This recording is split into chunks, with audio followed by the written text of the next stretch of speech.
2021 is Dr. King weekend.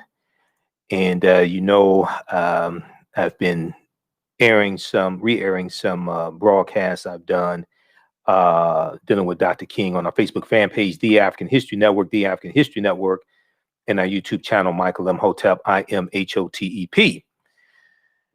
So we talked a little bit about that on Friday's show, a little bit about Dr. King on Friday's show. And then also I was on Roland Martin Unfiltered on Friday also.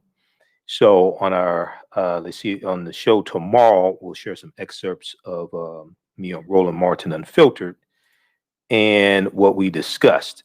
But today we want to deal with some of Dr. King's legacy and dispelling myths about Dr. King, because there's so many myths and misinformation about Dr. King, and you hear a lot of it this time of the year. And a lot of people mean well and things like that. But I've said before, I don't go to a lot of Dr. King Day celebrations, and it's not because I don't like Dr. King. I do, but it's because a lot of Dr. King Day celebrations, it seems that they're organized by people who never studied Dr. King. So, and I speak here and there at Dr. King Day celebrations. I don't get asked to speak at a lot of them because I deal with the revolutionary Dr. King. Okay, I don't deal with the Dr. King that they can use to pimp white corporations for guilt money.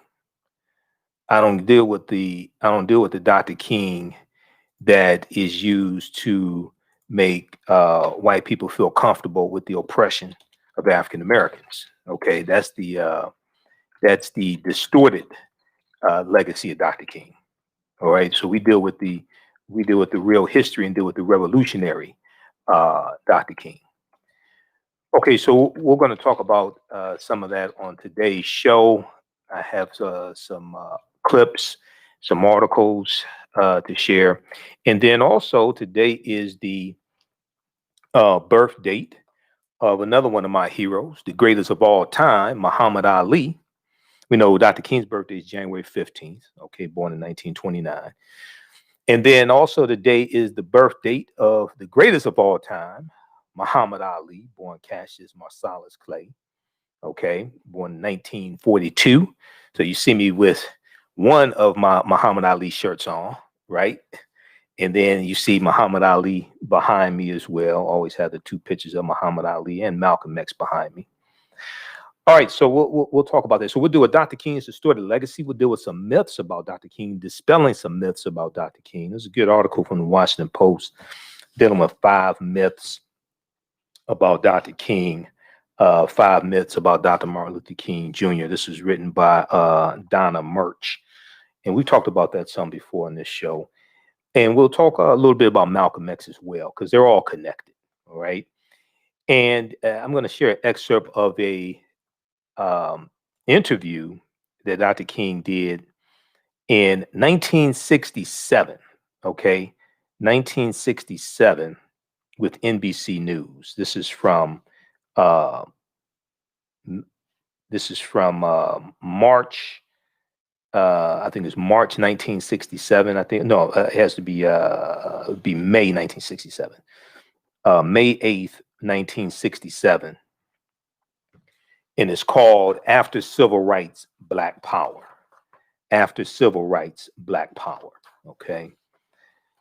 So it's a lot of people haven't heard this interview or seen the interview, and it will cause people to, I think, look at Dr. King differently and see from after the Civil Rights Act of 64 and the Voting Rights Act of 65, there was a shift in Dr. King from civil rights to human rights. So you really have to study the trajectory and chronology of Dr. King's life. And then also we need to read books that Dr. King wrote as well, because Dr. King wrote 5 books. Okay. Dr. King wrote 5 books. And, unfortunately, A lot of times people don't know that, and I listen to what they say, and I'm like, you talking about are you talking about Dr. King, or are you talking about BB King, or Evelyn Champagne King? Which I mean, which king are you talking about?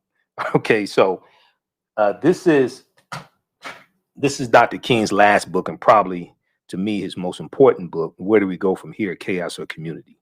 Where do we go from here, chaos or community? All right. So you'll probably hear this referenced. Hopefully, you hear this referenced a lot, in the next few days. Hopefully. Okay. So, all right. Now, on the African History Network show, we focus on educating, empowering, and inspiring people of African descent throughout the diaspora and around the world, because right knowledge corrects wrong behavior. What you do for yourself, what you do to yourself, and what you allow other people to do to you and get away with is based upon what you think about yourself. What you think about yourself is based upon what you have been taught about yourself. What you've been taught about yourself is based upon everything you've read, heard, and seen about yourself. So when you control the radius of a man's thoughts, you can control the circumference of his or her actions, because the mind can't do or teach what it doesn't know.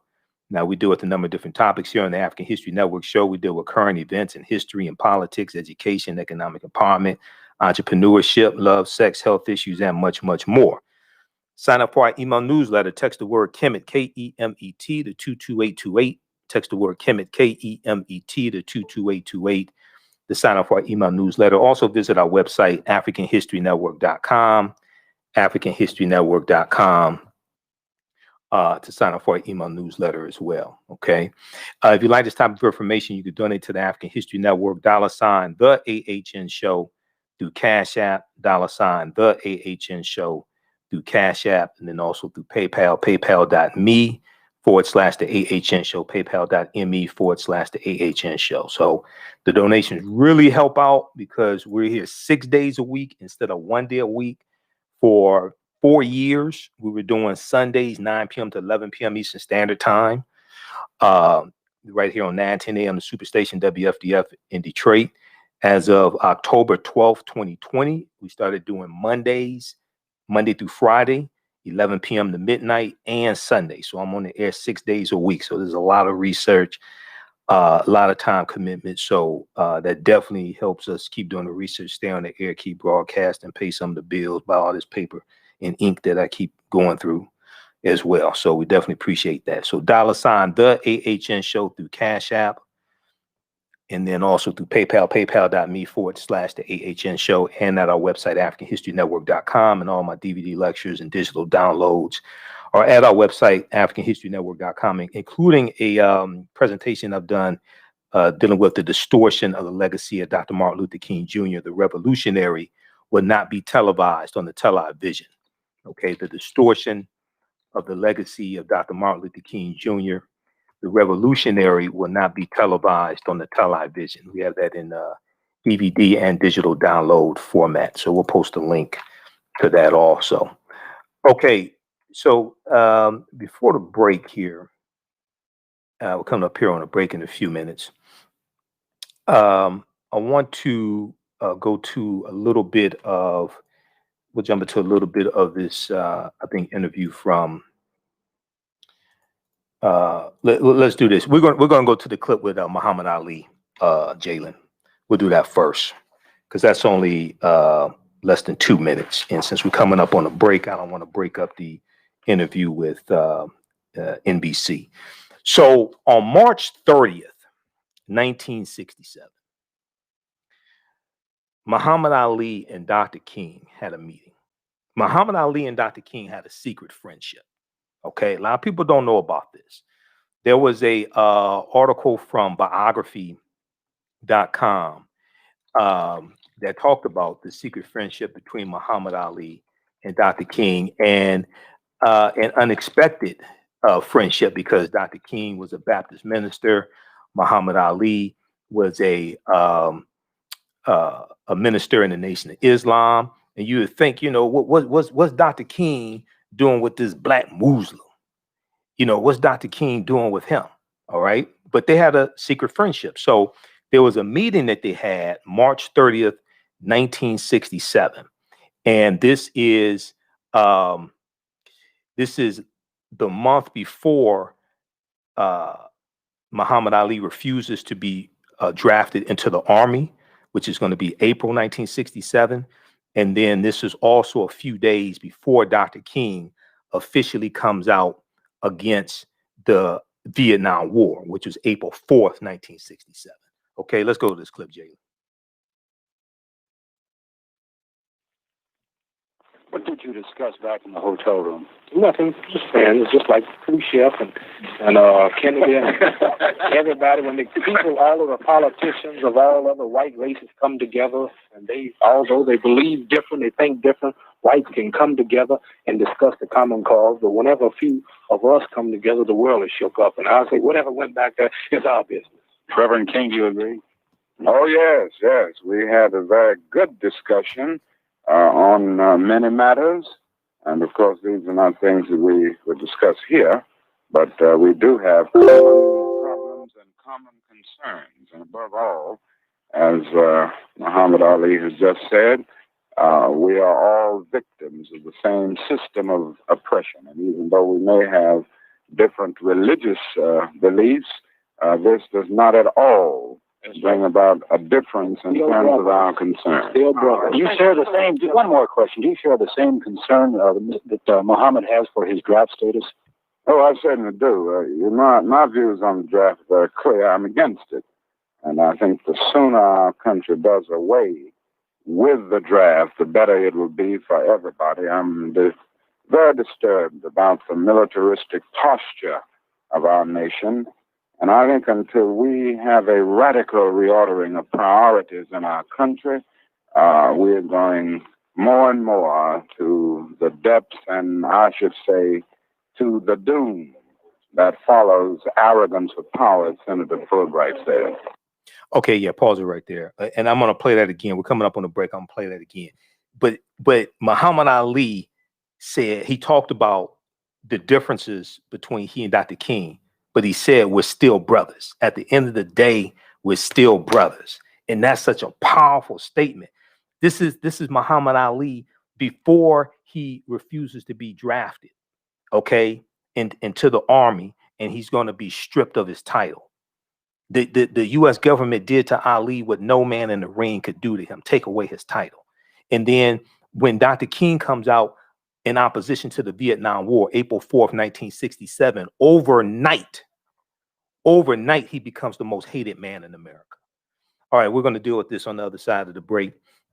Calling numbers 313-778-7600, 313-778-7600 is the call-in number if you have a question or comment. You listen to the African History Network show right here on 910 AM Superstation, the Future Radio. I'm Michael Imhotep. We'll be back in a few minutes. Stand by, everybody. Stand by. How's everybody doing? Stand by. We'll be back in a couple minutes.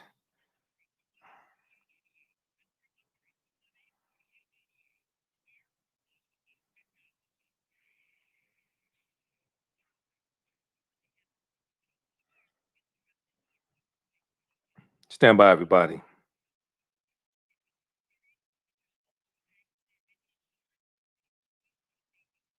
So how's everybody doing? Share this broadcast on your social media platforms. Invite your friends to tune in also.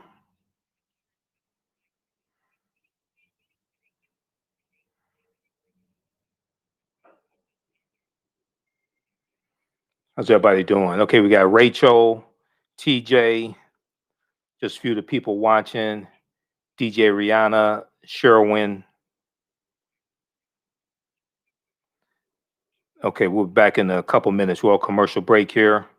Invite your friends to tune in. This is going to be a different conversation dealing with Malcolm, Dr. King, Muhammad Ali, and Malcolm X for that matter.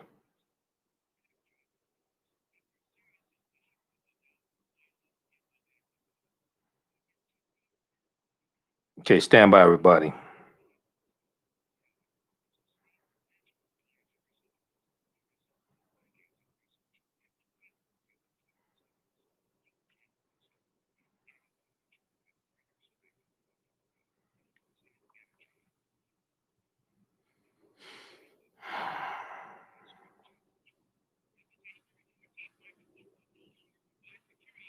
All right, we'll be back in just a minute. We got a lot of information coming up for you.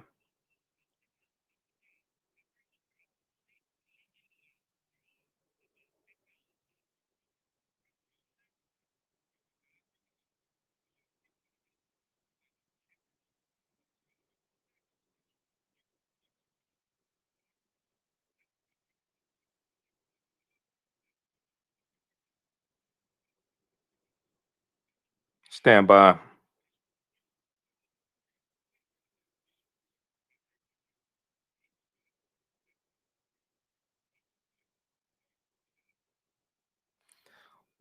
Welcome back to the African History Network show right here on 910 AM, the Superstation of Future Radio. I'm your host, Brother Michael Imhotep. It is Sunday, January 17th, 2021, and we're live. It's Dr. King Day weekend, and we're dealing with Dr. King's distorted legacy. We're going to deal with some myths about Dr. King as well. So right before the break, I shared an excerpt of this interview that Dr. King Muhammad Ali did March 30th, 1967. March 30th, 1967. And this was 1 month. This was the month before Muhammad Ali came out against the Vietnam War. And this was also a few days before. This was the month before. A few days before Dr. King came out against the Vietnam War. And this was the month before Muhammad Ali refused to be drafted into the army as well and go fight in Vietnam. I'm going to go back to this. We're going to play this one more time. Some people haven't heard this before. It's a short clip. So we're going to play this again. And then we're going to get into this. I want to get to the interview that Dr. King did May 8th, 1967 also. But let's go back to this short interview. Muhammad Ali, the greatest of all time, and Dr. Martin Luther King Jr.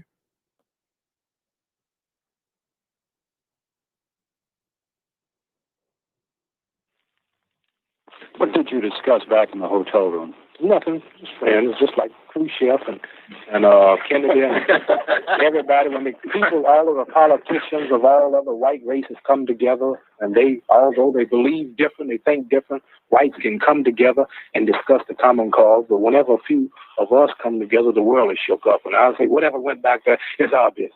Reverend King, do you agree? Oh, yes, yes. We had a very good discussion on many matters. And of course, these are not things that we would discuss here, but we do have common problems and common concerns. And above all, as Muhammad Ali has just said, we are all victims of the same system of oppression. And even though we may have different religious beliefs, this does not at all bring about a difference in terms of our concern. Do you share the same? One more question. Do you share the same concern that Muhammad has for his draft status? Oh, I certainly do. My views on the draft are clear. I'm against it. And I think the sooner our country does away with the draft, the better it will be for everybody. I'm very disturbed about the militaristic posture of our nation. And I think until we have a radical reordering of priorities in our country, we're going more and more to the depths, and I should say to the doom that follows arrogance of power, as Senator Fulbright says. Okay, so Dr. King said that even though we have different religions, we still basically have the same concerns for our people.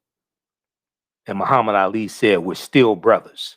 Okay, see, that is crucial, because a lot of times we allow religion or ideology or pseudo ideology or what have you to divide us as a people. And we still have the same problems. We're still fighting against the same conditions. Now, Malcolm X was calling for a unification of the civil rights leaders while he was still in the Nation of Islam. there was there's an article from the Washington Post that deals with the day Dr. King met Malcolm X.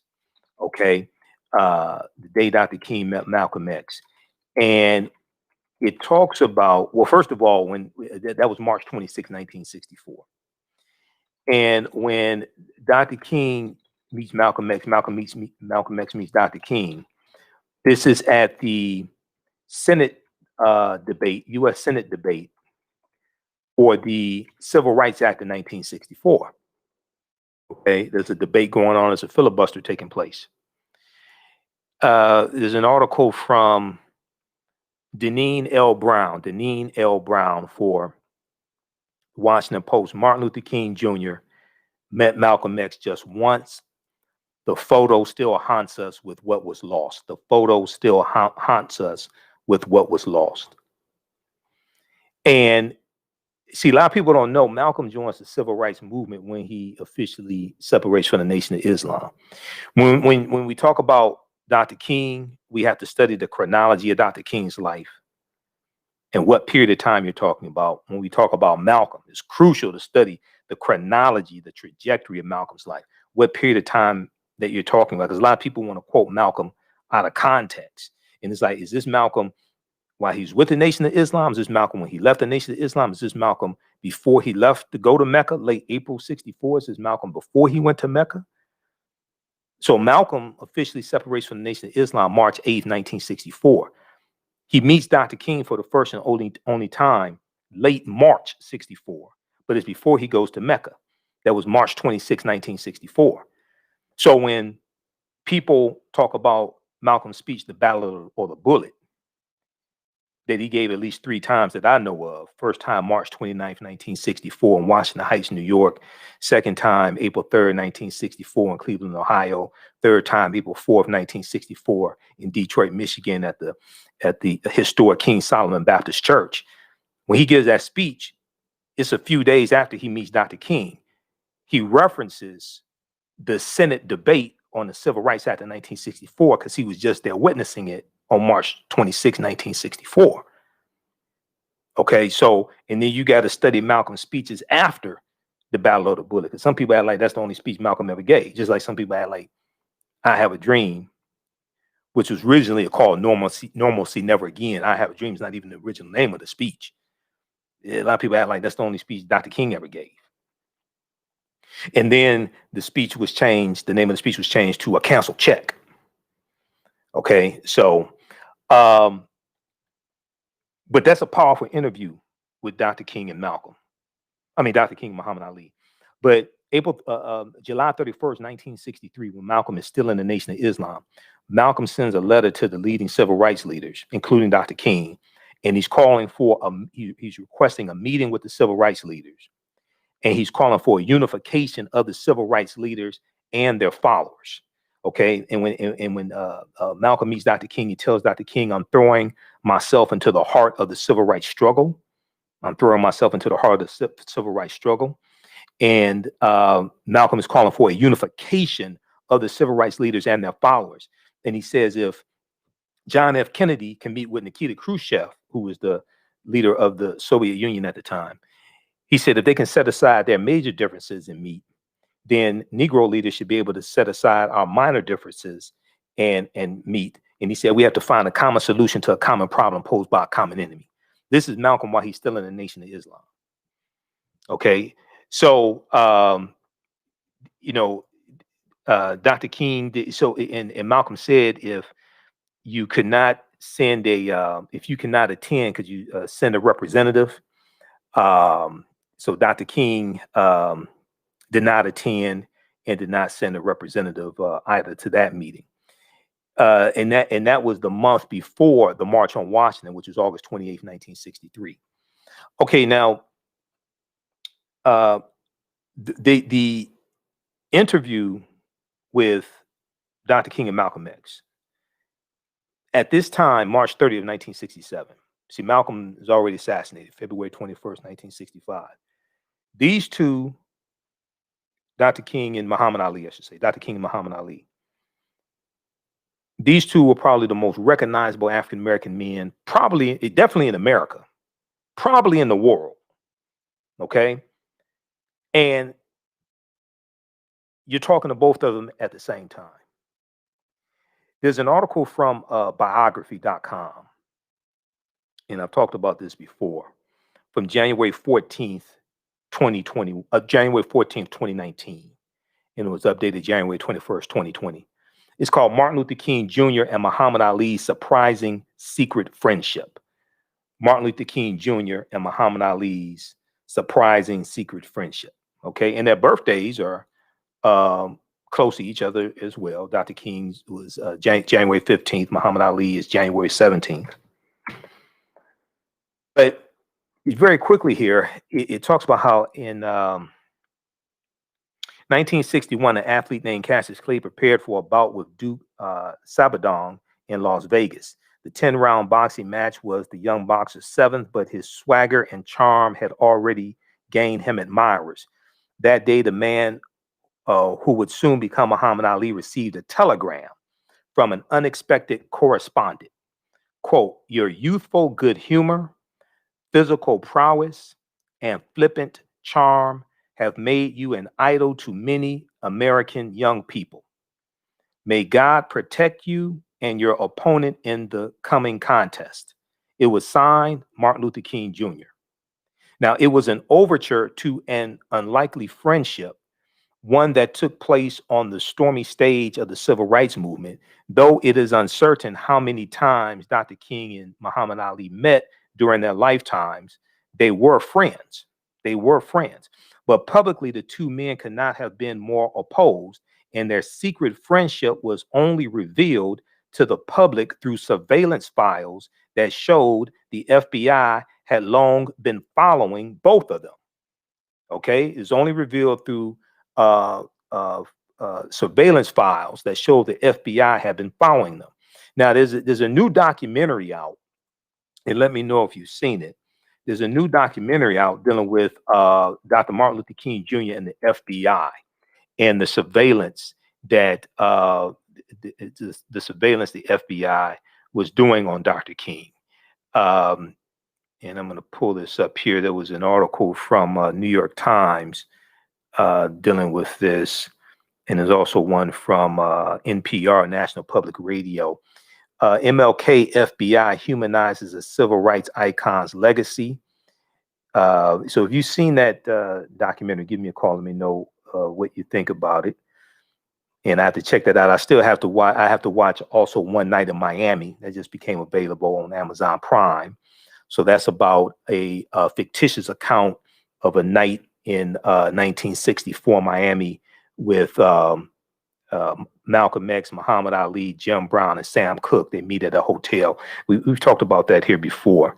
So it's available right now, Amazon Prime. I haven't had a chance to watch it yet. I'm still trying to. I haven't had a chance to watch Ma Rainey either on Netflix. I had to watch that as well. Okay, so I'm a little. Hey, I'm doing radio 6 days a week, doing the best I can. But MLK FBI, New York Times has an article about this. King, Hoover, and the Tell of the Tape. Sam Pollard's fascinating documentary chronicles the FBI director's obsession with the private life and political affiliations of the civil rights leader, Dr. Martin Luther King Jr. Okay, so we'll post this link here, and then we'll probably talk after I watch it. We'll talk about it some more.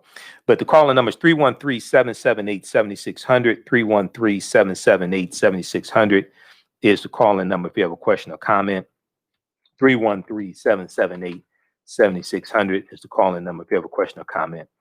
And then I'm going to go to this clip here from NBC News, the interview with Dr. King from 1967 in just a minute here. Also, if you'd like this type of information, once again, you can donate to the African History Network. $ the AHN Show through Cash App. $ the AHN Show through Cash App, and also through PayPal, paypal.me/the AHN Show, paypal.me/the AHN Show. Okay. All right. I want to go back to this article here dealing with Dr. King and Muhammad Ali.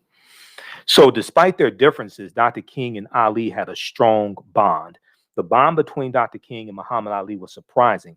Ali was the world's most famous boxer and an outspoken member of the Nation of Islam. Um, they focused on separation from white people. The Nation of Islam, one of the things, also independence and educating yourself on history, etc. They preached against integration.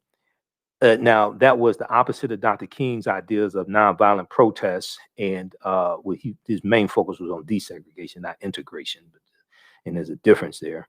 But during the 1960s, the men found themselves on two different sides of a growing rift between Dr. King's civil rights movement on the one hand and the Nation of Islam's turbulent vision of Black power on the other hand.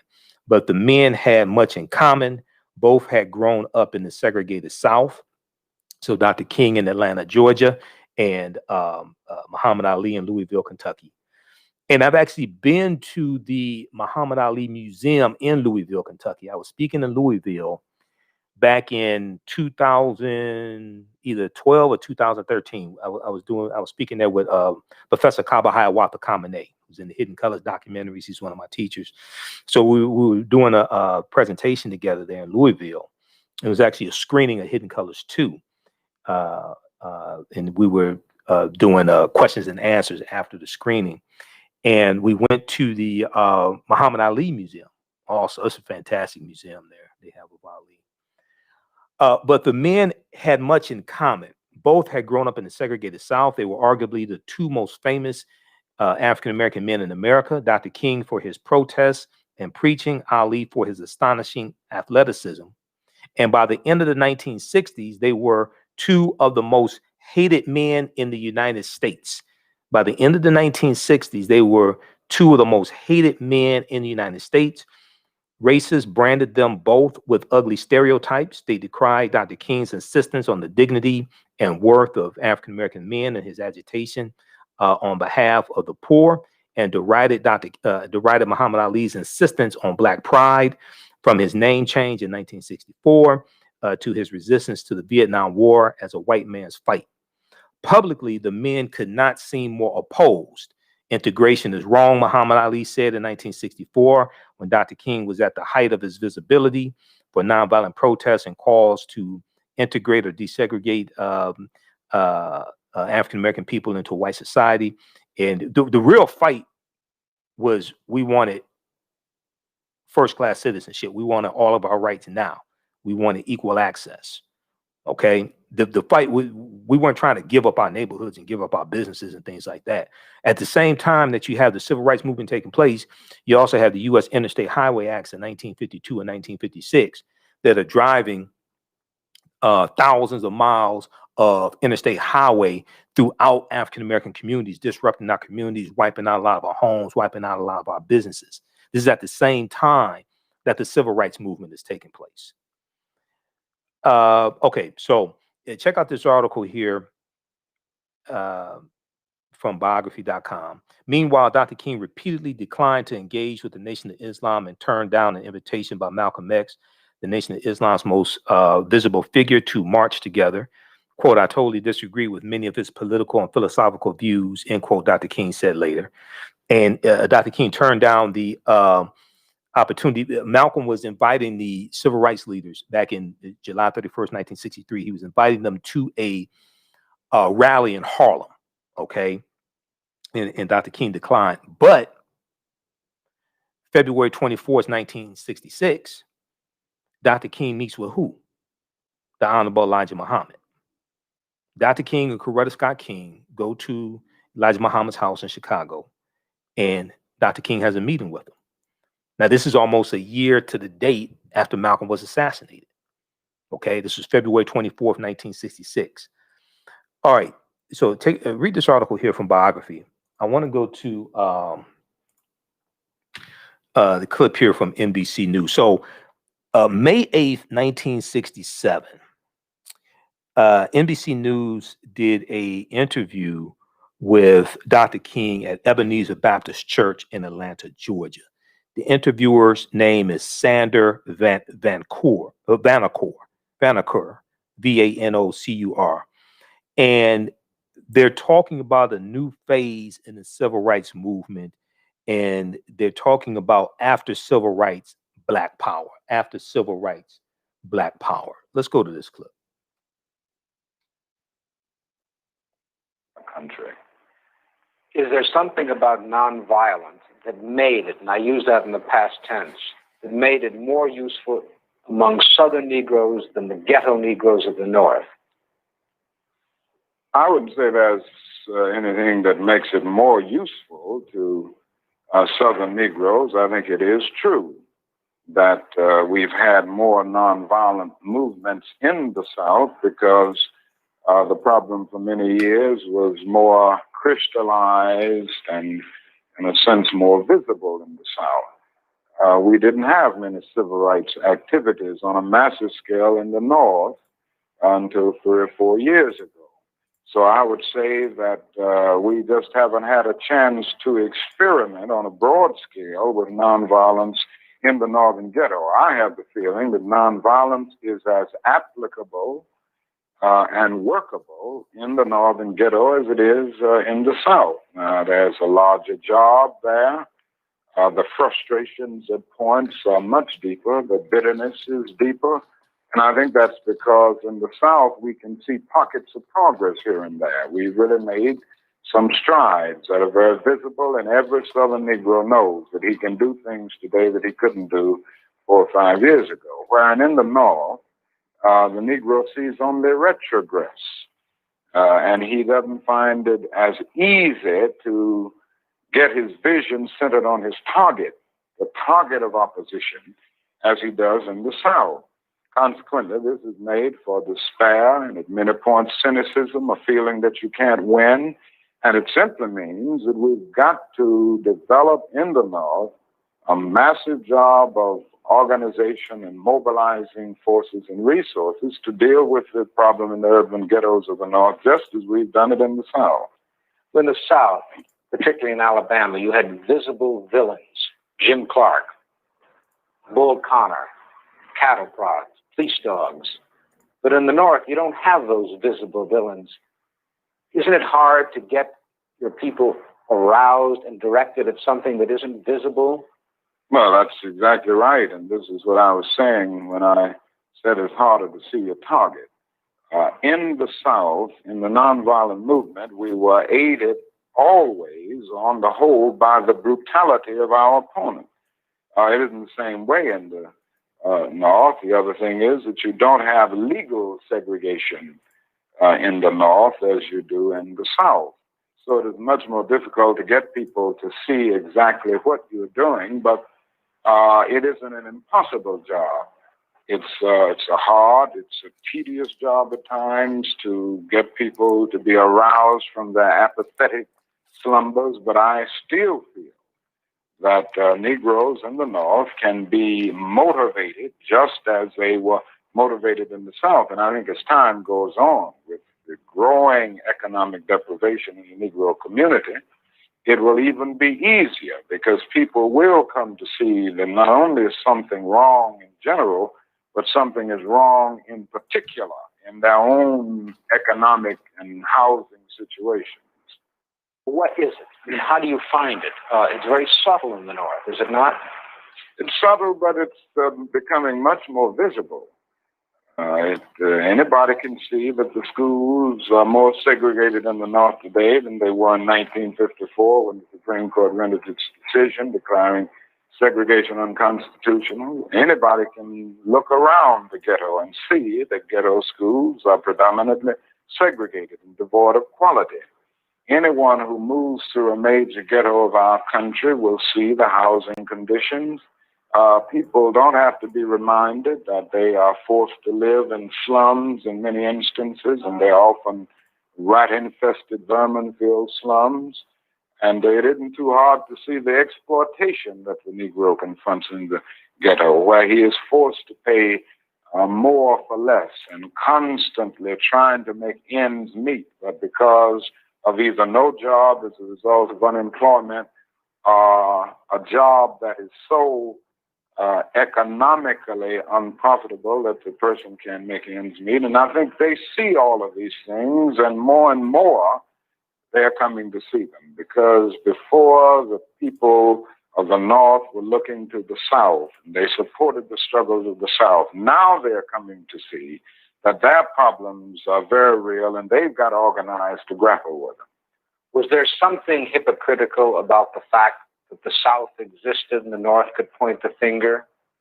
And then when the Civil Rights Acts were passed in the early 60s, you couldn't point the finger anymore?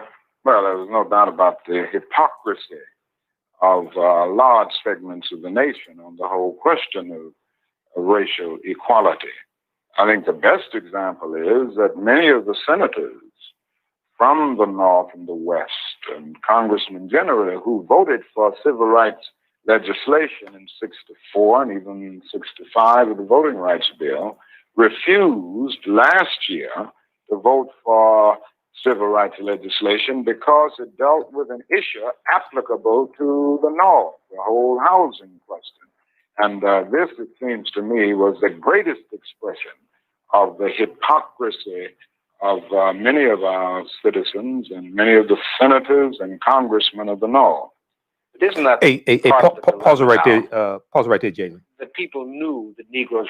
Pause it right there, and you just back it up about 20 seconds. Okay, so what Dr. King is saying is that in 64, the Civil Rights Act of 64, and the vote on the Civil Rights Act in the U.S. Senate, after the filibuster was broken, and you had a lot of the Southern segregationist Democrats vote against it. Most of the Northern Democrats voted for it. All right. A lot of people don't make the distinction between those two. You had two main factions of the Democratic Party. Just like you have multiple factions of the Democratic Party now. You have the moderates, you have the progressives, you have establishment Democrats, things like that. You have factions then as well. What he's saying is, okay, they voted for the Civil Rights Act in 64 and the Voting Rights Act of 65, but then when it came to fair housing in 66, right, they didn't vote for it. They voted against it. And then the other thing is he talks about, there's a segment here where he talks about some of those same people that voted for the civil rights bills being against a guaranteed income, okay? The guaranteed income that Andrew Yang was talking about when he was running for president in 2019 and 2020, that largely comes from Dr. King, and that was part of the Poor People's Campaign. That was an initiative of the Poor People's Campaign, a guaranteed income for poor people. But then also when we look at 67 and we look at June of 67, the Kerner Commission report. The Kerner Commission report that came out, it was commissioned in June of 67 by President Lyndon Johnson. But it comes out March of 68, okay? And it comes out a month before Dr. King's assassinated. I've said this before, we should be pushing to have the Kerner Commission, the results of the Kerner Commission report implemented. Because what it did was, it looked at what was the cause of the rebellions. It was a study designed to look at the cause of the rebellions that were taking place in cities across the country. African Americans in Detroit, Newark, New Jersey, things like this. The rebellions. What was the cause of the rebellions? Why were they happening? What can be done to change the conditions so they don't happen again? Okay. We'll talk on the other side of the break. We'll talk some about that. I've dealt with the Kerner Commission report before, and a lot of times when we have these discussions, the Kerner Commission report gets left out because it talked about the role that racism played and the resentment that a lot of white people had towards African Americans, and it dealt with poverty, poor schools, poor job opportunities, police brutality as driving forces towards these racial explosions that were taking place and these rebellions that were taking place across the country. Okay. And the conclusion, their analysis and conclusion was on point, but President Johnson largely ignored the conclusions and did not implement them. But that's dealing with policy. Politics is the legal distribution of scarce wealth, power, and resources, and the writing of laws, statutes, ordinances, amendments, and treaties, their adoption, interpretation, and enforcement. All this deals with policies. Policies bring about conditions. Okay, I'm all for economic empowerment. This stuff ain't all this stuff is not because of lack of economic empowerment. It's an understanding of a chronology of history and laws that have been put in place, and it was policies and laws put in place that also work to rob us of land, rob us of economic empowerment. Okay, but the conditions are created by policies. When we deal with 246 years of slavery, we deal with the legacy of slavery, Jim Crow segregation, largely being locked out of things like the 1862 Homestead Act, which gave away almost 250 million acres of land from 1862 to 1988, being locked out of the Southern Homestead Act of 1866, which gave away about 45 million acres of land, largely being locked out of the Dawes Allotment Act of 1887. And that redistributed about 138 million acres of land as well. It was supposed to go largely to Native Americans and Black Indians, things like this. The Dawes Allotment Act, named after Senator Henry L. Dawes of Massachusetts. 2/3 of that land went to white people. That's where you get the whole $5 Indian from. 2/3 of that land went to white people. Okay, so understand this chronology of history, and then when you deal with things like the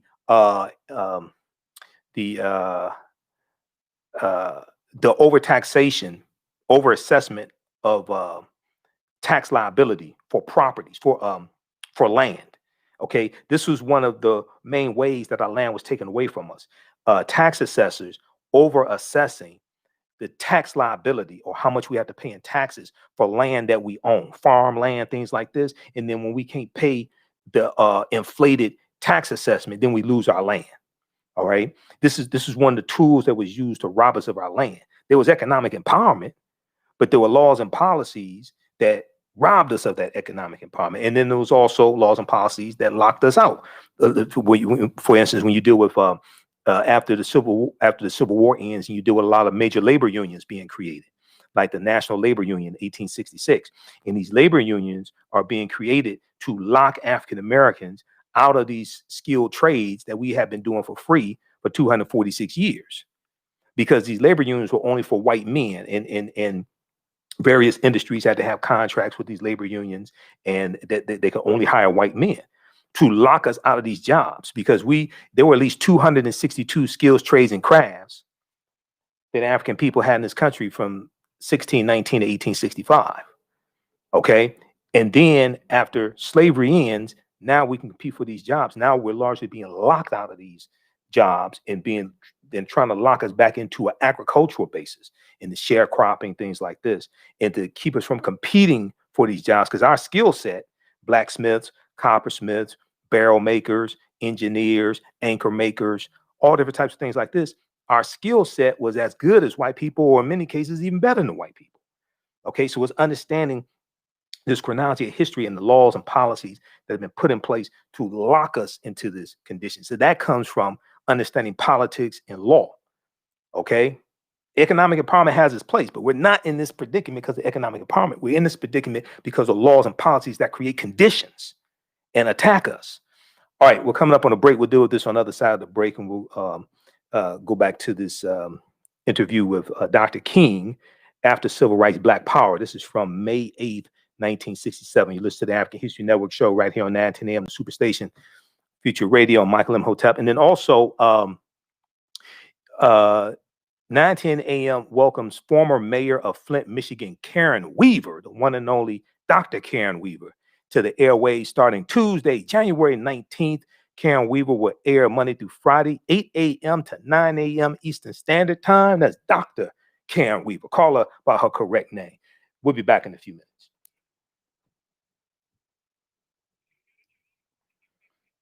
All right. Stand by, everybody.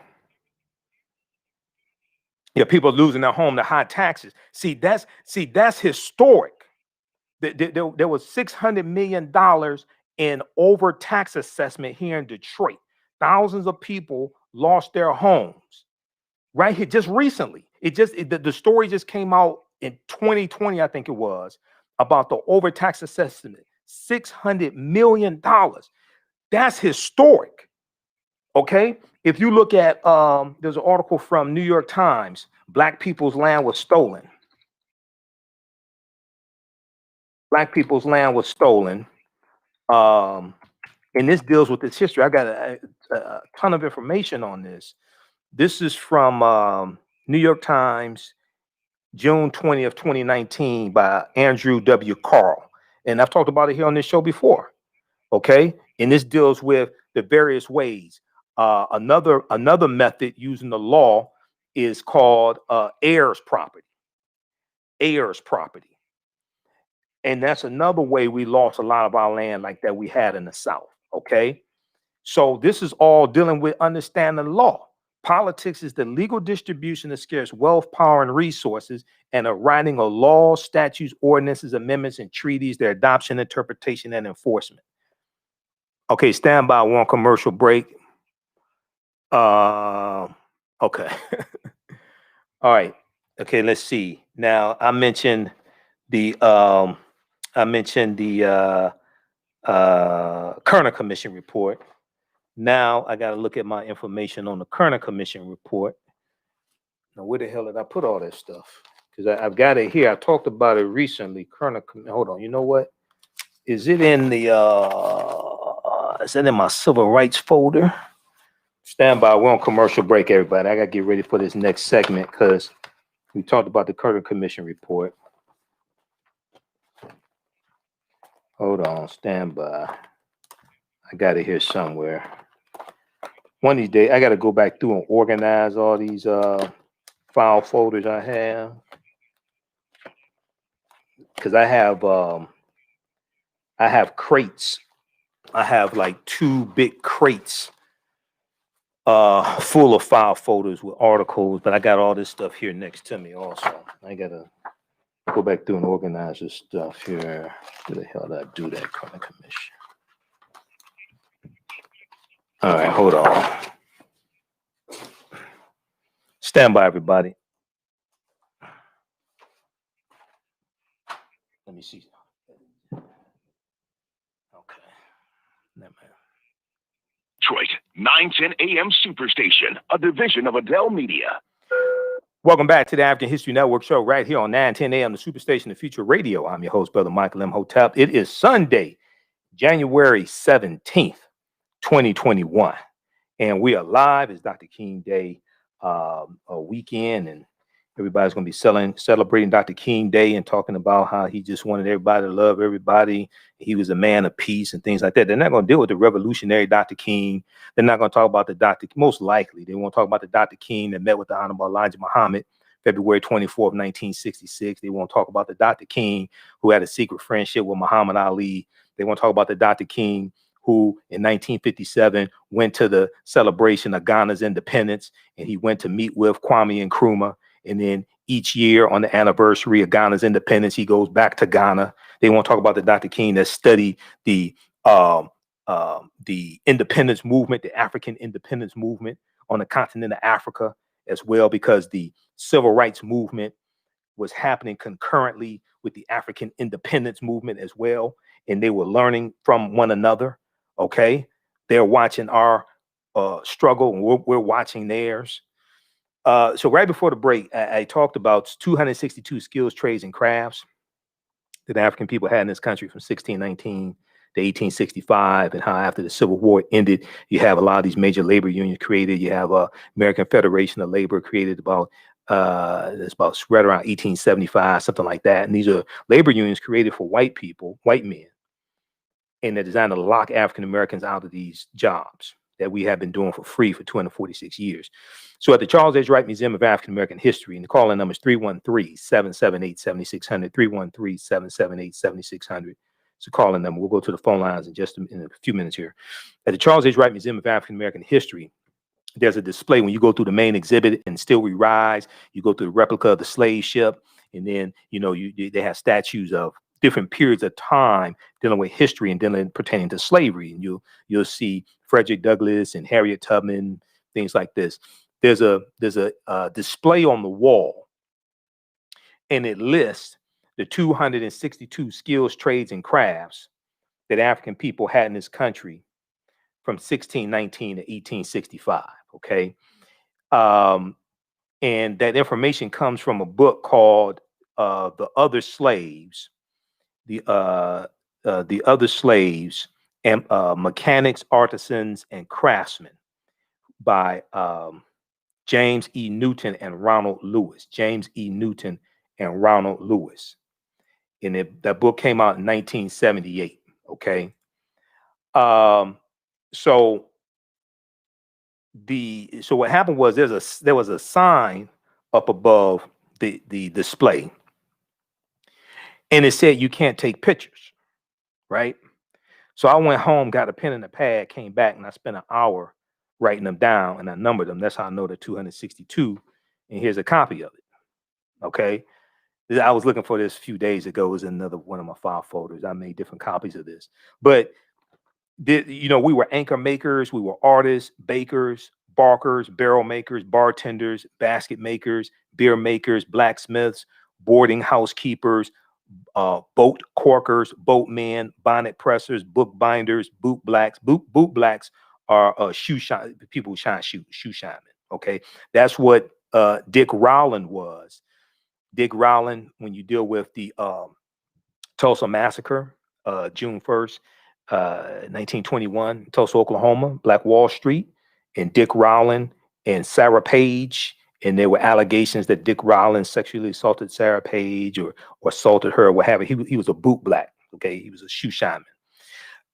Brakesmen, brass founders, brewers, bricklayers, brick makers, bridle makers, brush makers. They have it in alphabetical order. Carpet cleaners, carriage makers, carvers, caterers, caulkers, chain makers, chair makers, chimney sweepers, clipboard carpenters, clergymen, clerks, cloak makers, cloth makers, clothiers, cigar makers, coachmen, coach painters, cobblers, coffin makers, collectors, confectioners, make candy, especially chocolates, make candy, cooks, coppersmiths, cotton gin makers. So the cotton gin right around 1793, Eli Whitney. Then you have copies of the cotton gin as well. Cotton gin makers, cracker bakers, crafts instructors, daguerreotypers. The daguerreotype was the first photographic camera named after John Daguerreotype, and the daguerreotype was created in the late 1820s, about 1826, and then is going to be available for commercial usage in about the 1830s. The daguerreotype, okay. Decorative furnishers, distillers, domestics, draftsmen, dressmakers, druggist assistants at like pharmacies, dyers, embroiderers, engine builders, engineers, engravers, finishers, fishermen, flower inspectors. You get the idea. So when I see movies and depictions of African Americans as slaves, and they just show us picking cotton, I'm like, that did happen, but it's like, come on now, okay, you trying to pull the cotton over our eyes. No, that's not all we did. No, we built the White House, the U.S. Capitol building. Those were skilled tradesmen. Those were, you had enslaved Africans as well as free African Americans and some white people that going to build the U.S. Capitol building. There's a book, the black man who built the White House. I think it is. I have it in the other room. But yeah, so I'm like, I see, this information, these reenactments, and they just show us picking cotton and stuff like that. I'm like, all right, that's the game you want to run. Black men built the Capitol. Black men built the Capitol, Capitol, discovering African American history in and around Washington, D.C. And the layout of Washington, D.C. was done by Benjamin Banneker, another man of African descent. Okay. And the layout of Washington, D.C. is a copy of the layout of ancient Kemet, ancient Egypt, which was built by African people. Okay. So wherever you go, that's where we are. You can't run away from yourself, even though many of us try, and our legs should be tired of running away from ourselves. But you read Egypt on the Potomac by Tony Browder, so we can connect the building of the U.S. Capitol by African men, and then the layout of Washington D.C., where the U.S. Capitol is, by Benjamin Banneker. Okay, and using science and understanding astronomy, and then and the layout of Washington D.C. is a copy of the layout of ancient Egypt, built by African people as well. Okay, what you want to say? Slaves just pick cotton and cook masters' food. All right, I guess you think the South won the war, and and you still believe in the tooth fairy. Okay. All right. Let's go back to this. Well, let's see. Let's go quickly to the phone lines. Who we have here on line one? We still have Wadsworth, line one. Hey, good evening, Michael. Hey, Wadsworth, how you doing? I have two comments for you, and I have one question for you. Okay, I think he has a bad connection. I think Wadsworth has a bad connection. So you know, I'm part of the deaf. Okay, that sounds clearer. Go ahead.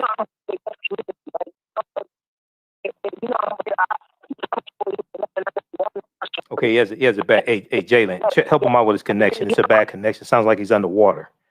We'll come back to him. We'll come back to Wadsworth in just a minute here. We'll try to. It sounds like he's underwater. I can't understand what he's saying. Let's do this. In the meantime, I want to go back to this clip here. This is from May 8th, 1967. Dr. King is being interviewed by Sander Vanneker for NBC News. This interview is called After Civil Rights, Black Power. Let's go back to this clip.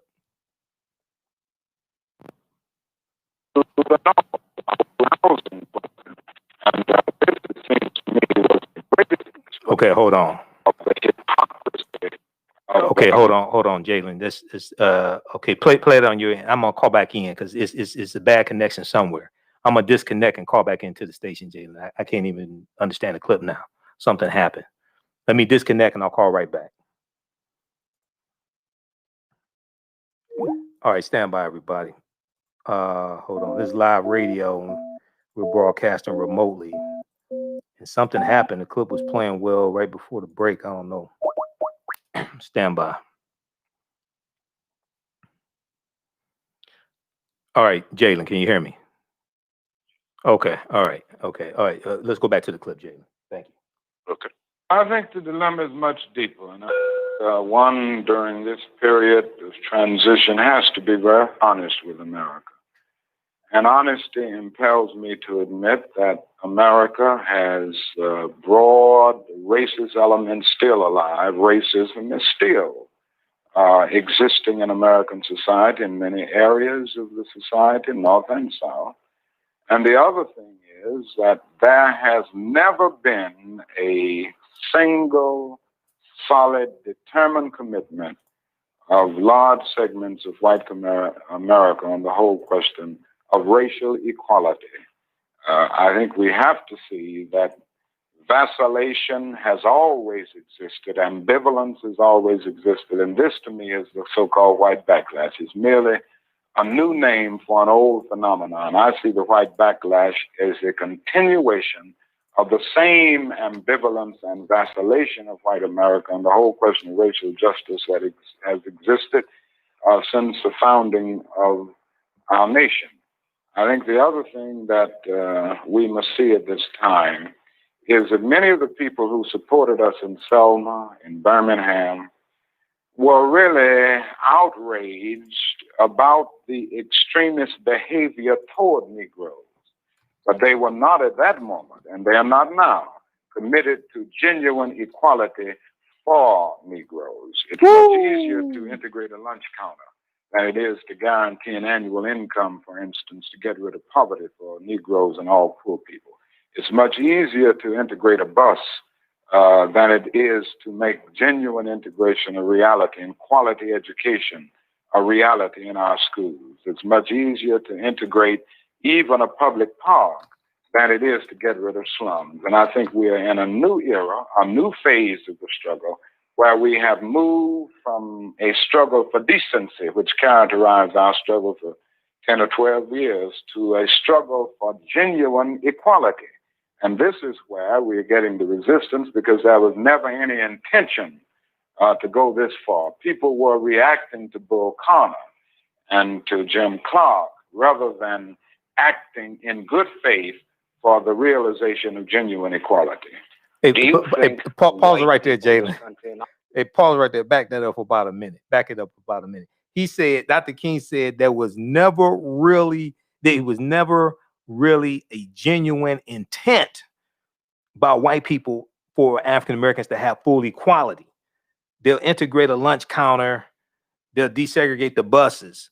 He said, but he's basically saying they weren't ready for how far we were going to push this thing. They never intended to have full equality. And this is why I say, when you go study the civil rights movement, and even before the modern day civil rights movement, which is looked at as starting with the Montgomery bus boycott, December 5th, 1955, and the arrest of Rosa Parks, December 1st, 1955. And then some people start the modern day civil rights movement with the lynching of Emmett Till, August 28th, 1955 in Money, Mississippi, right? Even you go back before then, you go back to when African-American soldiers are coming back home from World War I. We were fighting for first-class citizenship and all of our rights. Now you had what was known as the new Negro, okay? And we were saying we're not coming back to Jim Crow and the segregation. We want all of our rights now. When brothers came back home from World War II, like Medgar Evers was in Normandy on D-Day, okay? June 6, 1944, I think it was, on D-Day. Medgar Evers, he was one of almost 2,000 African-American soldiers who landed there in Normandy, France, okay? So when Medgar Evers comes back home, he gets involved in the civil rights movement, okay? Yeah, June 6, 1944, I was correct. And Medgar Evers, field secretary for the NAACP in Jackson, Mississippi, organizes boycotts and things like this. But when these African-American soldiers come back, we want all of our rights now. We want first-class citizenship, okay? Let's do this. We have Wadsworth back. Let's go back to the phone lines, because Wadsworth, Wadsworth, thanks for calling back in. Thanks for holding. Tell us where you're calling from. Go ahead with your question or comment. I'm from Michigan. Is this a good question for you? Yeah, go ahead. Yeah, go ahead. I can hear you. Thanks for calling back. Okay. I have two comments for you, and I got one question for you. Okay, go ahead. Now my comments are because you know I'm part of the like the deaf media, the sign language community. Yeah, deaf media sign language community. Yeah, go ahead. And we had to leave from one organization, the Deaf Church TV, because because this network was when it comes to news, they whatever came out of Trump's mouth, they treated it as the gospel. So we have to get away from that. Okay. And we have a brother, or we have a young brother. His name is Monte. He's also on YouTube, and this guy is like a young youth. I mean, he's very sharp. I mean, if you watch on YouTube, okay, this guy is like a young Michael Imhotep. Okay. And now my question. What's his name? What's his name? There's Monte, Mondtae. Okay. He's on YouTube. Monte. He's on YouTube every week. Okay. I mean every day. Okay. You need to check him out. Okay. Okay. And my question is this. Now we know the Republicans. Back in the day, the Republicans were for the black people because they wanted to free the slaves. And the Democrats wanted the slave owners. And now today, the Democrats are like the ones who are helping the black people, and then the Republicans are the ones who are trying to keep us down. but there's some people that say that today the Democrats are still like the slave owners and the Republicans are still like the heroes. But I want to ask you, has that changed, or is it still, or is it still the same? Or there was a party realignment. There was a party realignment that starts with the Lily White movement in 1928, which was the effort of Republicans to get Herbert Hoover elected as president in 1928. They instituted a Southern strategy to target 5 former Confederate states and appeal to the Southern segregationist Democrats in those 5 former Confederate states to get them to vote for Herbert Hoover as president. Herbert Hoover wins the 1928 presidency. He and the Lily White movement was a movement to ignore the needs and concerns of African Americans and to push us out of the Republican Party. Many people think that African Americans switched to the Democratic Party because of the Civil Rights Act of 1964 and the Voting Rights Act of 1965. That's not true. By 1960, 2/3 of African Americans had already switched to the Democratic Party, because you got to go back decades before that. And the shift started happening with the 1928 presidential election. And there was a rise of the Ku Klux Klan in the 1920s. Republicans are starting to ignore that. This is during the first 2 decades of the Great Migration, and more African Americans are migrating from the South up north, and more of us are being able to vote also. So we start slowly going over to the Democratic Party. President Franklin Roosevelt wins the 1932 presidential election. Herbert Hoover mishandles the Great Depression, which is precipitated by the October 1929 stock market crash. President Roosevelt wins the presidential election in 32. African Americans are leery of the Democratic Party, but they are more, they find Roosevelt to be more receptive, but also they like his wife, Eleanor Roosevelt. So over the subsequent years, more and more of us go over to the Democratic Party because they were more receptive to our needs. The 1947-1948 presidential election, the Democrats have a pro-civil rights agenda, okay, in opposition to Republicans, all right? And then today, all you got to do is look at policy.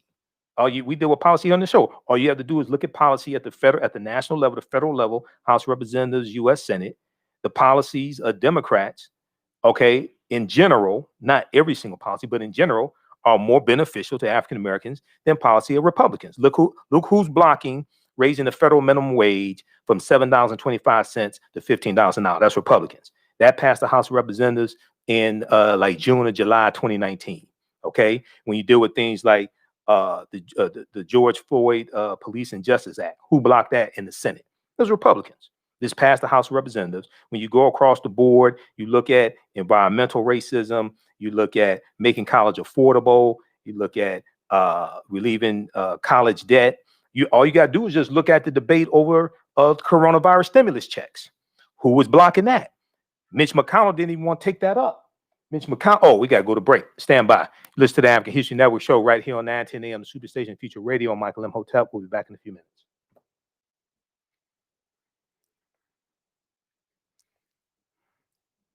Stand by, everybody.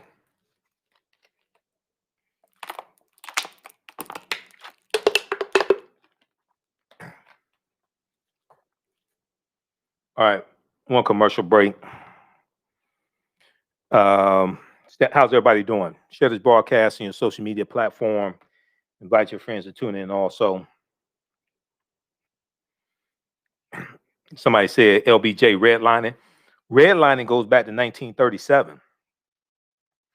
Redlining was created by the Homeowners Loan Corporation, which was created by 1934. Okay, that's under President Roosevelt. Redlining. We see redlining in the 60s, but that goes back to 1937. Stand by, everybody.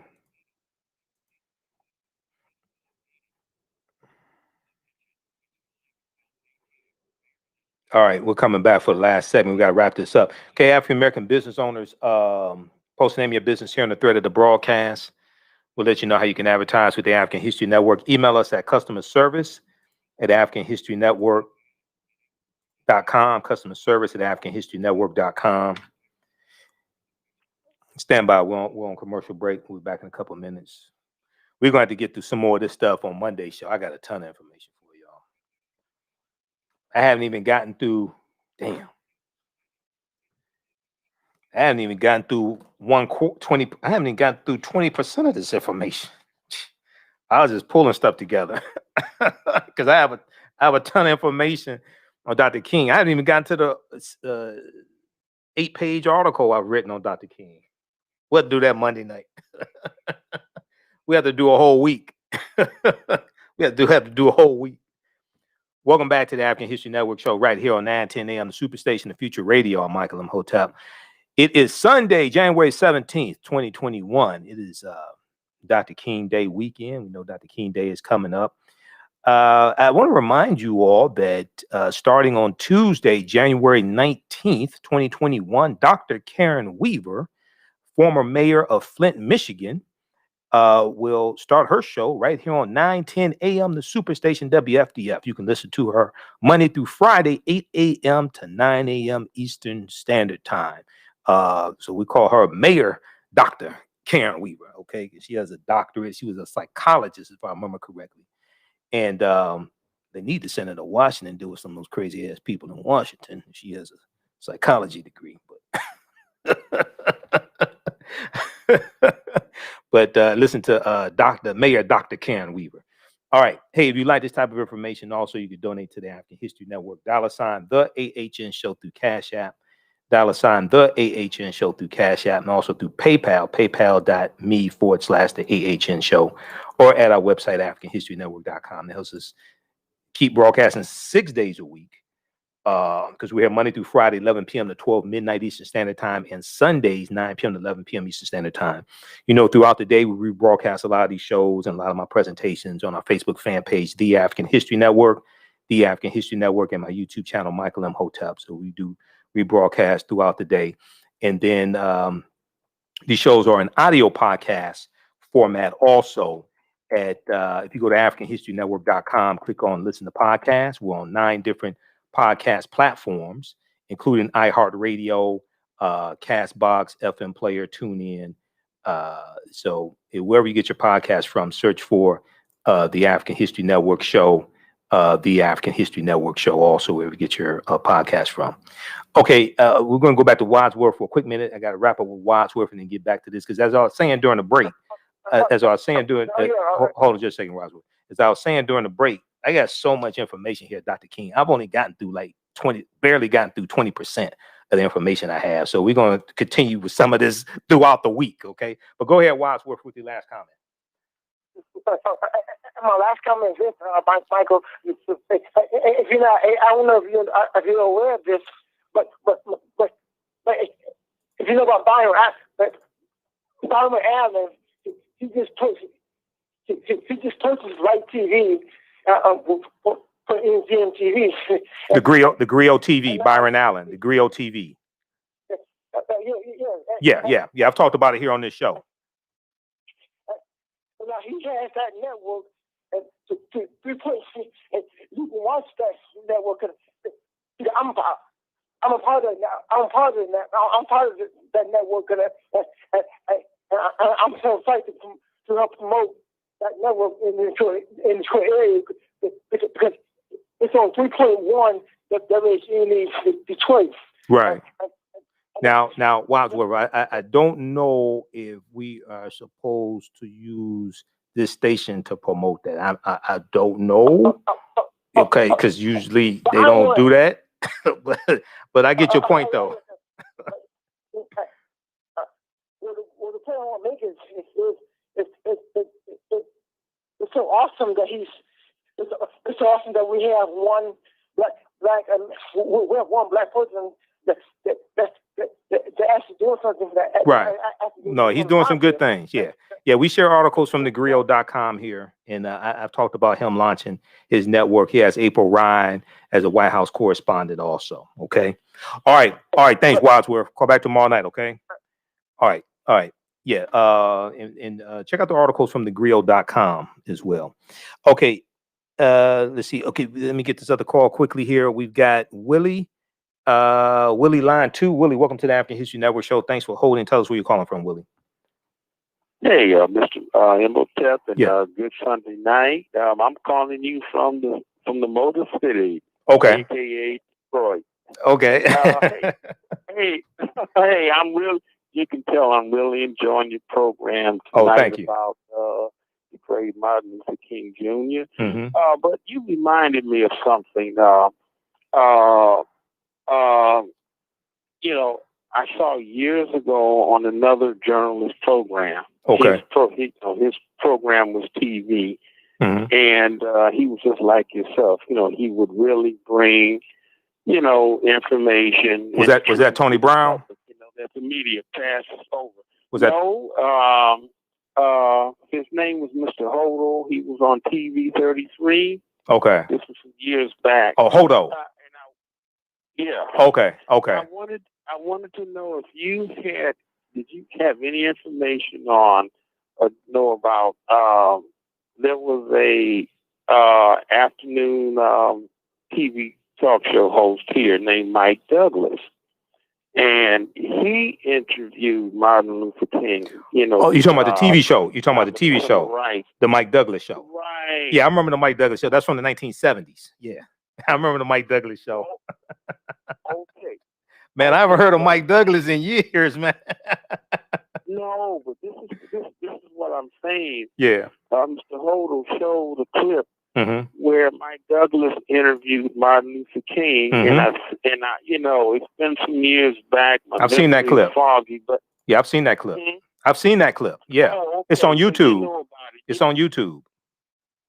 Okay, well, great then. I'll have to check it out. But I do believe the subject was similar mm-hmm. to what you're discussing tonight about, how MLK and the civil rights movement. It was about empowerment of Black people here in America. So yeah, he was. That's what I wanted to know. Yep. Okay, man. Keep listening. Thanks, Willie. Thanks for calling in. Okay. Okay, and have a good night now. Okay, thank you. Okay, we're going to go back to this clip here, and I have some other information to share with you. So we're going to have to deal with this throughout the week. I didn't even want to talk about Trump tonight. I mean, I got a lot of information. I had to do radio 6 days a week. I studied this stuff 24/7. We dealt with that all last week, and then impeachment and everything and U.S. Capitol attack. We'll deal with a little bit more of that Monday, however much I can bear. I got a ton of information on that, but we'll probably deal with Dr. King all throughout this coming week also. But let's go back to this clip. This is from May 8th, 1967. It's an interview with NBC News with Dr. King at Ebenezer Baptist Church in Atlanta, Georgia. It's called After Civil Rights, Black Power. Let's go back to this clip. Of the extremist behavior toward Negroes, but they were not at that moment, and they are not now, committed to genuine equality for Negroes. It's much easier to integrate a lunch counter than it is to guarantee an annual income, for instance, to get rid of poverty for Negroes and all poor people. It's much easier to integrate a bus than it is to make genuine integration a reality and quality education a reality in our schools. It's much easier to integrate even a public park than it is to get rid of slums. And I think we are in a new era, a new phase of the struggle, where we have moved from a struggle for decency, which characterized our struggle for 10 or 12 years, to a struggle for genuine equality. And this is where we're getting the resistance, because there was never any intention to go this far. People were reacting to Bull Connor and to Jim Clark rather than acting in good faith for the realization of genuine equality.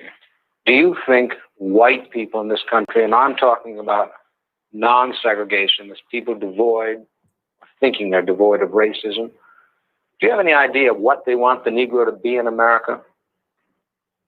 Well, it depends on the level that we are talking here, because I think you have to make a distinction between the people who are genuinely and absolutely committed in the white community on the question of racial equality. And I must confess that I think they're in a very small minority. I think the vast majority of white Americans will go but so far. It's a kind of installment plan for equality. And they are always looking for an excuse to go but so far. Why are they looking for the excuse? What is it about the Negro? I mean, every other group that came as an immigrant somehow, not easily, but somehow got around it. Is it just the fact that Negroes are black? That's a part of it. And that grows out of something else. You can't thingify anything without depersonalizing that something. If you use something as a means to an end, at that moment you make it a thing and you depersonalize it. Mm-hmm. The fact is that the Negro was a slave in this country for 244 years. That was a willful thing that was done. The Negro was brought here and changed, treated in very inhuman fashion. And this led to the thingification of the Negro. So he was not looked upon as a person. He was not looked upon as a human being with the same status and worth as other human beings.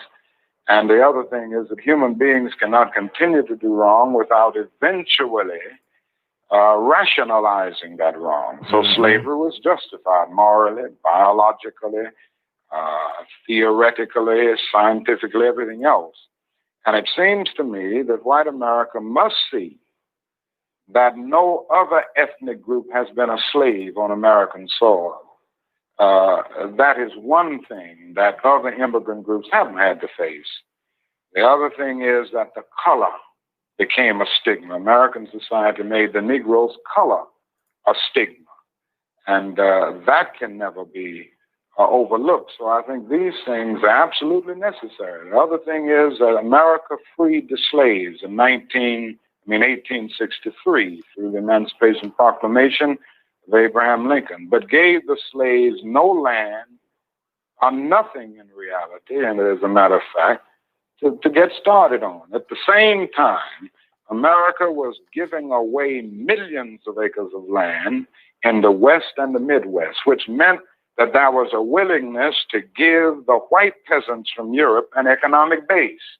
And yet it refused to give its black peasants from Africa, who came here involuntarily in chains and had worked free for 244 years, any kind of economic base. And so emancipation for the Negro was really freedom to hunger. It was freedom to the winds and rains of heaven. It was freedom without food to eat or land to cultivate, and therefore it was freedom and famine at the same time. And when white Americans tell the Negro to lift himself by his own bootstraps, they don't look over the legacy of slavery and segregation. I believe we ought to do all we can and seek to lift ourselves by our own bootstraps. But it's a cruel jest to say to a bootless man that he ought to lift himself by his own bootstraps. And many Negroes, by the thousands and millions, have been left bootless as a result of all of these years of oppression and as a result of a society that deliberately made his color a stigma and something worthless and degrading. Apart from wanting to live better, which all of us want to do, to raise one's children in a better way, to be better, does the Negro in America know what he wants to be?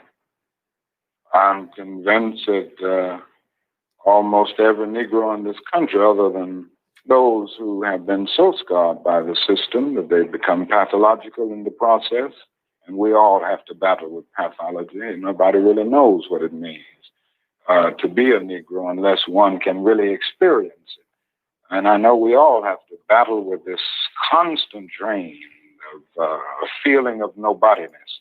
But in spite of this, I think the vast majority of Negroes in this country know that they want to be people, they want to be men, they want equality, period. It just boils down to that. And we haven't been able to be people. We haven't been men because of all of the conditions that we've lived with and the syndrome of deprivation surrounding conditions, whether it's in housing, or in the economic area, or in schools, or in the vicious credit practices that we face in the ghetto, and all of the problems of closed doors and constant defeats. But in spite of all this, I think we all know basically that we want to be men. We want to be persons judged not on the basis of the color of our skin, but on the basis of the content of our character. Did you know that many young pause it right there. Pause it right there, Jalen. Pause it right there. All right. So that is from NBC News. That is called After Civil Rights, Black Power. That's from May 8th, 1967. May 8th, 1967. It is on NBC's website. It's on NBC News website, and it's on their YouTube channel also. Okay. So we'll post this link here. We'll share some more of that on tomorrow's show. I want to go to this other clip. We're going to go to Dr. King's speech on economic justice, Jalen. Just a second. So one of the things Dr. King was talking about in that interview and other interviews and speeches is how even white people who supported the civil rights movement in 64 and 65, and they were they felt horrible about Bloody Sunday, okay, March 7th, 1965, and the attack on John Lewis and civil rights leaders, and they were horrified by Bull Connor in Birmingham, Alabama, things like this, and the dogs and the water hoses. They were horrified by that. So they supported the Civil Rights Act of 64 and the Voting Rights Act of 65. But then when it comes to economic issues, now that's where they draw the line, many of them. That's where they draw the line. And Dr. King was saying they're not committed to what it is in full that we want. I talked about the Kerner Commission report, which is extremely, extremely important. You can tie the Kerner Commission report into the report that came out about September 2020 from Citibank that dealt with how the U.S. economy had lost $16 trillion in 20 years from the year 2000 to the year 2020 because of racism and African Americans being locked out of, because of racism, less African Americans being able to attain a college degree, buy a home, or get a bank loan to start a business, and the negative impact it had on the overall economy. And it also showed the impact that racism has on white people who think that racism, many of them think that it benefits them, because racism is a system of advantage and privilege distributed based upon race. Racism is a system of advantage and privilege distributed based upon race, and racism occurs when one race of people control the majority of the wealth, power, resources, benefits, privileges, land, access to education, access to opportunity, etc. And they use that to marginalize, subordinate, and do harm to another race of people. So there's a whole presentation I've done dealing with how racism has cost the U.S. economy $16 trillion in 20 years. And we air that on the African History Network periodically.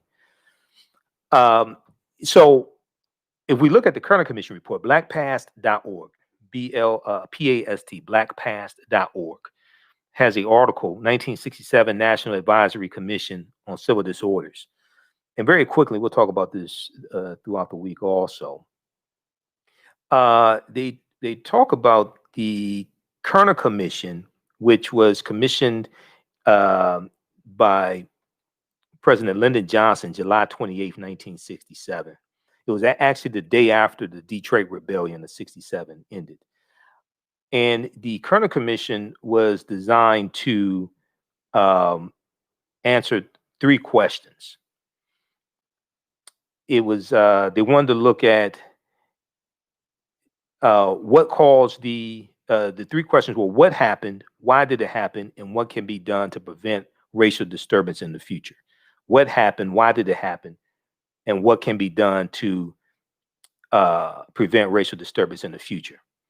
In order to answer these three questions, the Kerner Commission, it was named after Governor Otto Kerner of Illinois. That's where it comes from. That's the ostensible name, Kerner Commission. The actual name was the National Advisory Commission on Civil Disorders. So what they did was they surveyed 23 cities across the U.S., and they were looking at the rebellions that took place from 1964 to 1967. Okay.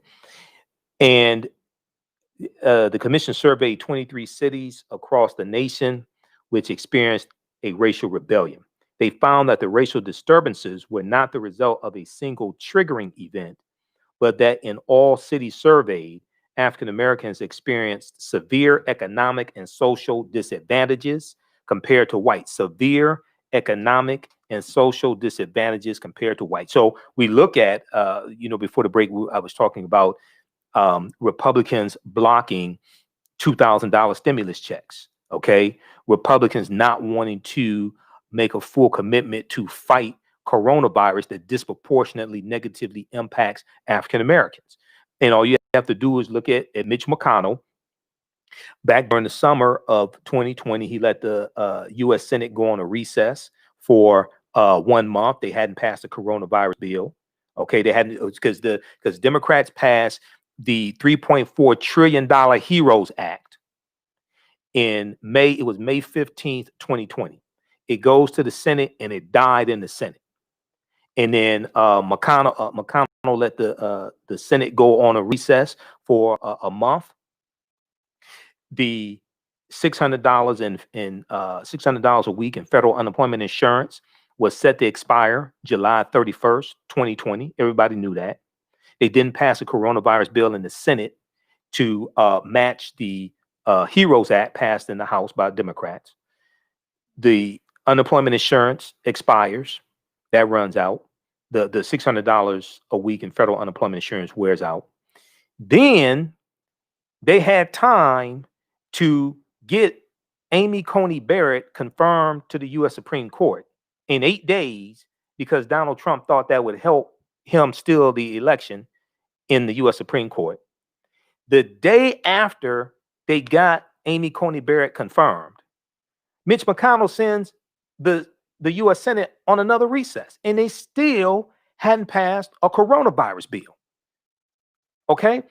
So then you look at this, and then you look at who keeps blocking this. Now, the issues I have with Democrats, but I study policy, and their policies are much more, in general, at the federal level, national level, in general, much more beneficial than African Americans, for African Americans than Republicans. And at the same time, you look at who is trying to disenfranchise the African American vote, because all this turns on the vote.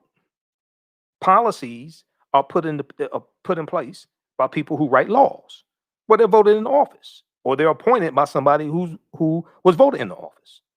This is why in Georgia, this is why in 1963 in Georgia, and Dr. King was born in Atlanta, Georgia, Denmark Groover, state representative, segregationist Denmark Groover in 1963 implemented the runoff, the statewide runoff race. And that statewide runoff race was designed to lock African Americans out of statewide power, statewide positions, governor, senator, secretary of state, things like that. And we've talked about that here on this show, and we'll probably deal with that some more tomorrow night. But the reason why they implemented it was because they said that if African Americans put all their weight behind one African American candidate and they win, like say for U.S. Senate in the primary, then if nobody gets 50% or more of the vote, then you have to go to a runoff race between the two top vote getters. So if African Americans put all their weight behind one African American candidate in the primaries, and that African American candidate wins, and you have multiple white people running in the primaries and they split the white vote, they gave white people the opportunity to have a do-over in the runoff race, and then all white people, regardless of political affiliation, Republican, Democrat, Independent, whatever, could all vote for that one white candidate to defeat the African American candidate because they have a numerical majority. White people in Georgia have a numerical majority. This is why it was put in place. So Reverend Raphael Warnock defeated that runoff race law that was put in place and advocated by a segregationist designed to lock African Americans out of statewide political power in Georgia. And not only that, Reverend Raphael Warnock beat Senator Kelly Loeffler twice because he got 32% of the vote in the primary. He got a higher percentage than she did in the primary, and he beat her again in the general election. So what Reverend Raphael Warnock did with the help of Stacey Abrams and Latasha Brown and all the activists and things like that, that was not supposed to happen. This is one of the reasons why those white supremacist domestic terrorists on January 6th, this is one of the reasons why they were so upset. It wasn't just the presidential election, it's what went down in Georgia. African Americans rose up, and Georgia is a former Confederate state. And white people in Georgia took up arms to fight against the Union to maintain slavery. That wasn't supposed to happen, but it did. Okay, I want to go to this last clip here. This is Dr. King. This is 1968. Dr. King in 1968 spoke at a church in Mississippi. Now, remember, February 24th, 1966, he meets with Honorable Elijah Muhammad. But in this speech here at the church in Mississippi, he puts the fight for land and the need for land front and center. Let's go to this clip, Jalen.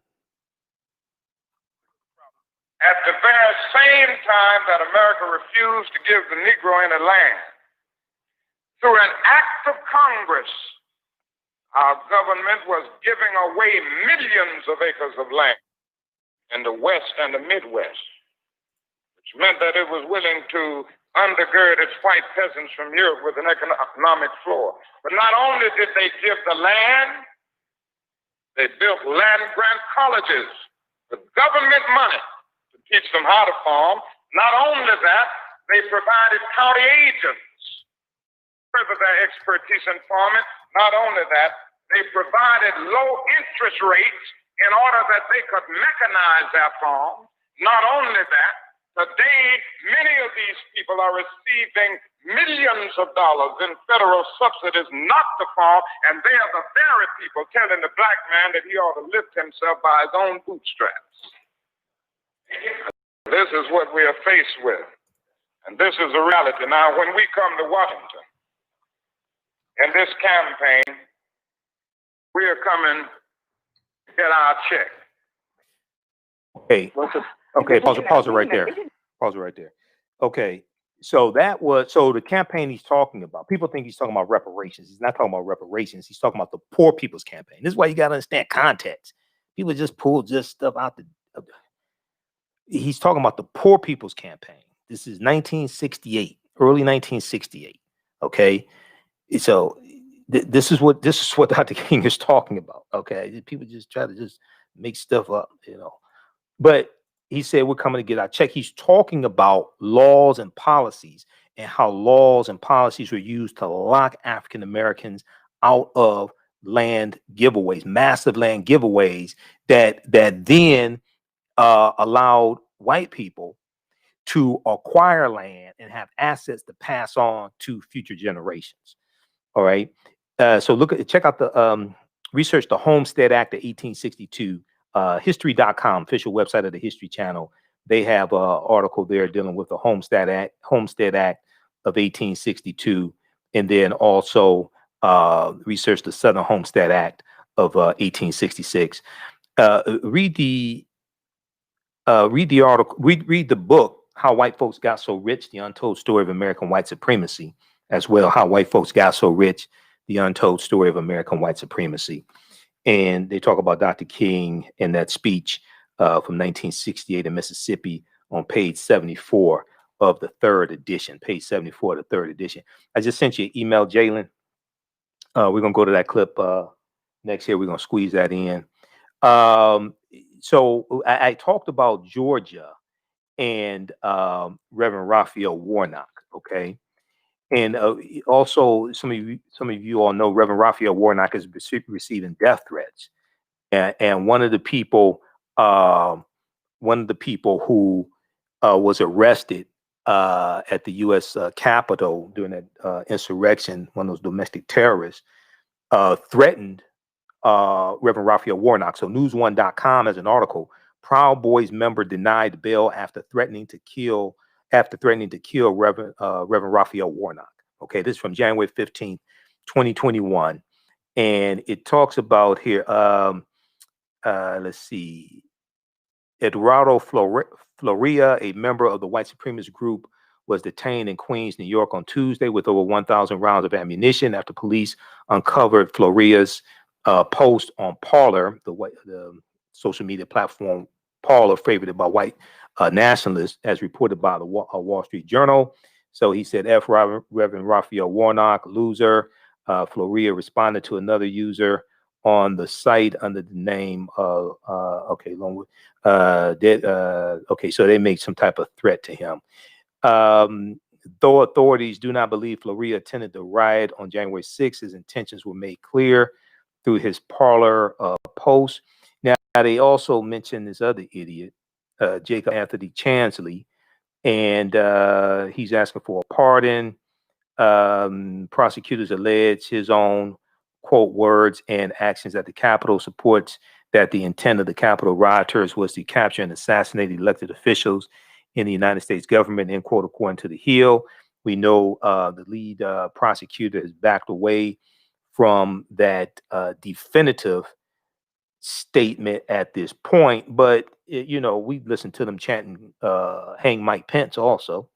Chansley also reportedly left a note for Vice President Mike Pence in the Senate chamber that read, "It's only a matter of time, justice is coming," etc. So read this. So they talk about the Proud Boys threatening the life of Reverend. So the news follows the striking details that a member of the Proud Boys was arrested and denied after police discovered posts on Parler threatening the life of Reverend Raphael Warnock, the new senator there in Georgia. Okay, let's see. Let's squeeze in this clip here. This is from, this is only a couple minutes here. This is from 11alive.com. In Georgia, runoffs arose to limit power of Black voters in Georgia, much of South. Okay, let's go to this clip.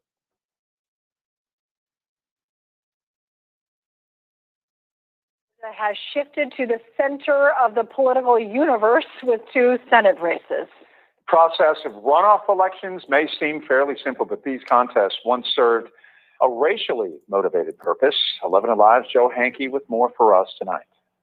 While many Georgia voters may be familiar with runoff elections, they may not be familiar with the history of runoffs in Georgia and across the South. At the Georgia state capitol in the 1960s, a state representative named Denmark Groover led a charge for runoff elections.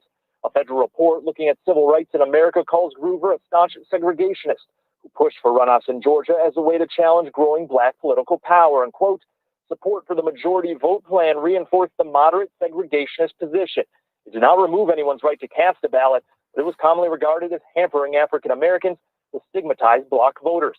While still allowing Black voters to cast a ballot, runoffs at the time made sure candidates representing the white majority, not the interests of Black citizens, would be elected.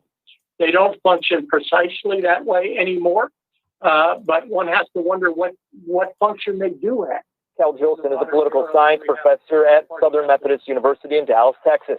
He says runoffs are linked to elections in the South, requiring a candidate to have more than 50% or a majority of votes cast to win an election. Runoff is an opportunity for the white majority to come together and beat back a challenge from a Black candidate. Frequently, as you know, and when lawmakers such as Groover wrote and passed laws requiring runoffs, they did not hide their intentions. Before anyone was politically correct, people spoke very directly about their sense of race and the importance of maintaining white supremacy. And that's what these electoral rules were intended to do. Currently, Georgia is only one of 10 states, primarily in the South, using runoffs and primaries, Only Georgia and Louisiana use them for general elections. Jilson views runoffs as outdated election law. There's less and less reason, and really fewer and fewer states as time goes by that use runoffs. All right. So that's from 11 Alive in Georgia.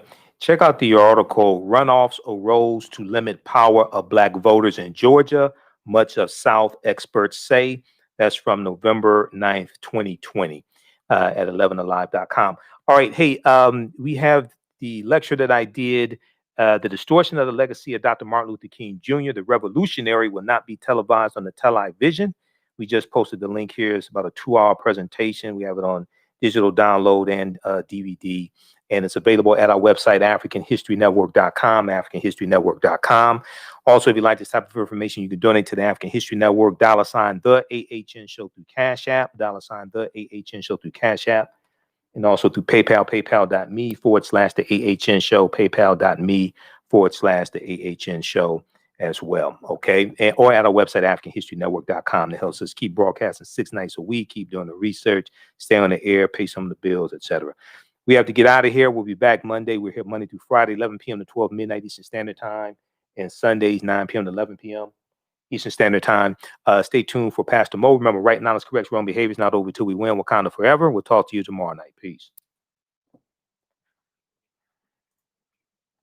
All right, stand by, everybody. Okay. All right. Also, if you all want to, if you are an African American business owner and you want to advertise with the African History Network, email us at customerservice@AfricanHistoryNetwork.com. Customerservice@AfricanHistoryNetwork.com. We'll let you know how you can advertise with the African History Network also. Okay. All right. So I got a lot more information on Dr. King. I didn't even get to the article dealing with myths about Dr. King, but we dealt with some of the myths just in the information that I shared with you. So we'll deal with this throughout the week because I have a ton of information. Okay. We'll deal with this throughout the week. All right. We got to get out of here. Okay. Right now it's correct wrong behavior. It's not over till we win. Wakanda forever. Happy birthday, Muhammad Ali, also born January 17th, 1942. And happy birthday as well to Dr. King, January 15th, 1929. Then also some other people are celebrating birthdays. We'll have to deal with a lot of the birthdays on our show Monday. We just ran out of time. There's so much information here. We just ran out of time. But some other people,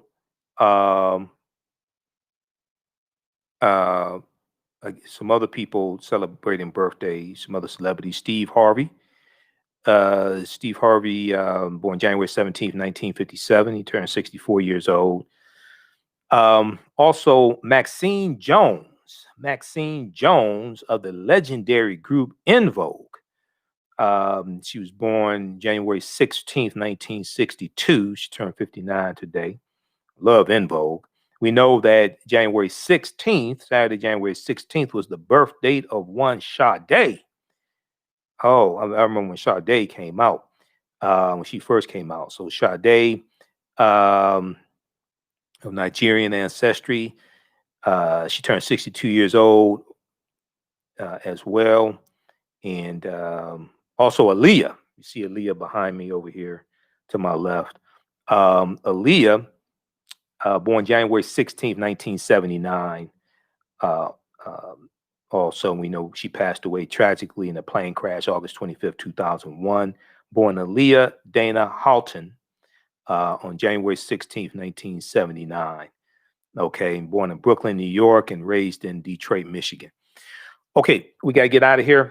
Talk to y'all too. Also, yeah, Michelle Obama. That's right. Michelle Obama's birthday is today as well. Michelle Obama, forever our first lady. She turns 57. So we'll have birthday acknowledgments also on Monday because I posted something on my Facebook page about Michelle Obama's birthday. Okay, as well. All right, we got to get out of here. Right now, it's correct wrong behavior. It's not over till we win. Wakanda forever. Talk to you all tomorrow night. Peace.